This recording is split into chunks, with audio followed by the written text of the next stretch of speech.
కొలరా అయినా, టైఫాయిడ్ అయినా, అతిసారం అయినా వీటన్నిటిలో కూడా అవి స్ప్రెడ్ అవుతున్నాయి అంటే మనం చేయాల్సిన మొదటి విషయం ఏంటంటే కాచి చల్లార్చిన వాటర్ తాగుతూ ఉండడం. అయితే ఈ కాచి చల్లార్చే క్రమంలో కొన్ని చిన్న చిన్న తప్పులు మనం చేస్తూ ఉంటాం. ఈ కాచేటప్పుడు చాలామంది చేసేదేంటంటే దాన్ని స్టవ్ మీద పెట్టి కాచే పాత్రని 1 లేదా 2 నిమిషాలు మాత్రం వేడి చేసి వాటిని స్టవ్ ఆఫ్ చేసేస్తూ ఉంటాం. అలా కాకుండా మనం 3 మినిట్స్ పాటు అంటే కింద నుంచి పైకి బుడగలొచ్చే వరకు వాటర్‌ని వేడి చేసినట్లయితే అది అన్ని రకాల సూక్ష్మజీవులు అందులో ఉన్నవి పోయి మనకి తాగడానికి సురక్షితంగా ఉంటాయి. కుదిరితే గనక మనం 10 మినిట్స్ పాటు వాటర్‌ని మరిగించి, దానికే అవే చల్లారేలాగా నేచురల్‌గా చల్లార్చి తాగగలిగితే ఇంకా బావుంటుంది.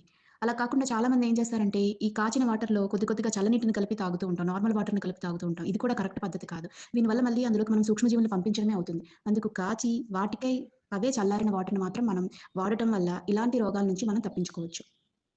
అంతే కాకుండా ఈ తాగడానికి వాడే గ్లాసుల్ని గానీ, ఈ వాటర్ నిల్వ ఉంచడానికి వాడే పాత్రలను గానీ, మనం తరచుగా క్లీన్ చేసుకుంటూ ఉండాలి. లేదంటే వాటి మీద సూక్ష్మజీవులు పెరిగి మనకి రోగాలనేవి వస్తూ ఉంటాయి.